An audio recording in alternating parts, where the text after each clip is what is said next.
Now, I know that I said that I'm bored of doing comparison videos when it comes to bodybuilding, but I just had to do this one.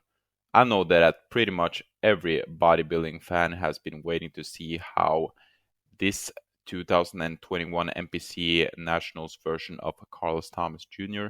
stacks up against the winner last year. That would be none other than Nick Walker, who today is a top IFBB pro. A lot of people have been drawing parallels between these two guys because they are both expected to have pretty much to do great things right off the get-go in their pro career. For Nick Walker, that held true. Will that hold true for Carlos Thomas Jr.? Well, only time will tell. But let's see how he stacks up against someone who earned his pro card at last year's show, at last year's NPC Nationals, and did well right off the get-go. So starting off with the frontal biceps, right off the bat, we can see that Carlos Thomas Jr., he looks a lot fuller, but at the same time, he looks also a bit softer. But these guys are quite similar. According to the sources that I have, they are of a similar height, but I don't know if that is quite accurate or not, but let's just assume that they are. But as I mentioned, Carlos Thomas Jr., he is a bit fuller. You can notice that, for example, in his biceps and forearms, also downstairs in his quads. But then again, guys, Nick Walker, he is just that much more drier and more conditioned. So it is tough to tell who do you go for, the fuller man or the drier man. Another thing is that Carlos Thomas Jr., I feel like he has a better structure, even though they have similar width. Carlos Thomas Jr., he has a smaller waistline, so he has a better structure when it comes to that. But this pose is quite close. I don't know, I slightly prefer Carlos Thomas Jr., but if you are an IFBB pro judge, usually you have to go with the much more drier man when things are close. But let's move on to the front lat spread. And I know, guys, this is not Nick Walker from the 2020 NPC Nationals. When I could not find a pic of him hitting a certain pose from that version, I just chose the sort of closest version to that, and believe it or not, but the New York Pro version was the closest that I can find from him hitting a front lat spread. And I would say that easily Carlos Thomas Jr. takes this pose. Nick Walker just does not have the structure to hit this pose. But Carlos Thomas Jr., he hits a fairly decent front lat spread, even though he has highly inserted lats. It still looks quite great. It sort of is reminiscent of Dennis Wolf. Obviously, I'm not saying that he is reminiscent of Dennis Wolf at all, but when you look at just their lats, Dennis Wolf also had those high lats, and he still hit a great front lat spread, and I think that Carlos Thomas Jr. does the same. It is quite impressive. Moving on to the side chest shot, and Carlos Thomas Jr. took a page out of Big Rami's playbook for some reason, and he sits down so low, like he is about to take a poo-poo when hitting the side shots. But still, guys, Carlos Thomas Jr., he really has some freaking amazing gnarly pecs. And from the side, for some reason, I do not see that big of a conditioning edge to Nick Walker as from the front. Now, if you look closely at their skin, and that is, by the way, a great way to tell how well conditioned someone is. Nick Walker, he has that grainy look. If you look at his leg, you can see sort of that his skin is prickly. That usually means that there is no fat between his skin and his muscles. But then again, guys, I still think that Carlos Thomas Jr., he looks better in this pose than Nick Walker. And come on, guys, Carlos Thomas Jr., he is by no means soft.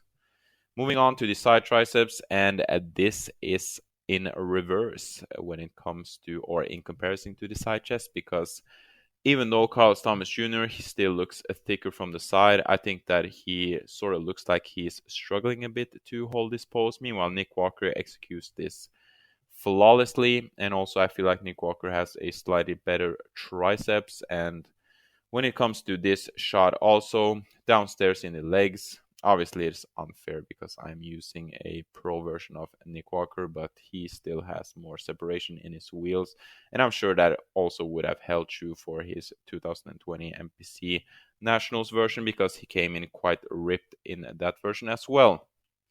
But take this comparison with a grain of salt. because we do not have all the picks from Nick Walker from the 2020 NPC Nationals. But let's move on to the back shots, and here it is a no contest. I would say that Nick Walker easily takes this one. Carlos Thomas Jr., he is sort of screwed when it comes to his back insertions or his lat insertions and stuff of that nature. His lower back is not the best one out there. But then again, neither is Big Ramis, and he seems to do just fine. So I do not think that that will hold Carlos Thomas Jr. back that much. Either way, Nick Walker, he's also much drier downstairs, so easily he would take this pose. When it comes to the back lat spread, it is not as apparent, which is the same case for Big Ramy as well. Obviously, this is Nick Walker from the 2021 New York Pro, so again, I've said this multiple times, but it's not really fair. But that is sort of not the point of this comparison. It is just to see how Carlos Thomas Jr. will stack up against a top pro today that basically has a similar story when it comes to how they are hyped up, how they look structurally, that they both are huge beasts, etc., etc. But I really do think that Carlos Thomas Jr. easily has the potential to beat Mr. Nick Walker in this pose. I think that he has a better structure, and the sort of waist to shoulder ratio, it sort of does matter in this pose. Not that much, but it still does. And Nick Walker, he has that wide waist, so his V-taper will not look as impressive, and the lower back issues that Carlos Thomas Jr. has are not that evident in this pose. So I do think that eventually he will get better than Nick Walker in this pose, but only time will tell. Moving on to the ab and thigh, and there is no way, no matter what version you use of Nick Walker, you can use the freaking 17-year-old version of Nick Walker, and he will still crush Carlos Thomas Jr. in this pose. Obviously, I'm just joking, but you guys get the point here. Nick Walker, he is just much better when it comes to this pose, mainly because of the midsection. They are both amazing when it comes to the quads. I still prefer Nick Walker just a bit more because he has more muscle separation and he has more of that grainy muscle mature look. So there's that. Moving on to the final pose, and this pose was created for monsters like these two lads. Now, I feel like upstairs, I would say that Carlos Thomas Jr., he gets a slight edge because his pecs are just much better. And I know that he has that split in his pecs, but still his pecs are amazing. And I do not think that that will hold him back that much. But when it comes to the downstairs department, the conditioning is quite evident. Nick Walker, he is in much better conditioning. And it is quite odd because usually younger guys, they do not have that grainy, freaky look. At least in terms of conditioning. But Nick Walker, I don't know if it was because of his genetics or whatever it is, but he does have that look even though he's young. And Carlos Thomas Jr., he does not have that look. That does not mean that he is not in conditioning. I'm sure that he will develop a more grainy, muscle mature look as his career goes on. But anyway, guys, that was it for this comparison.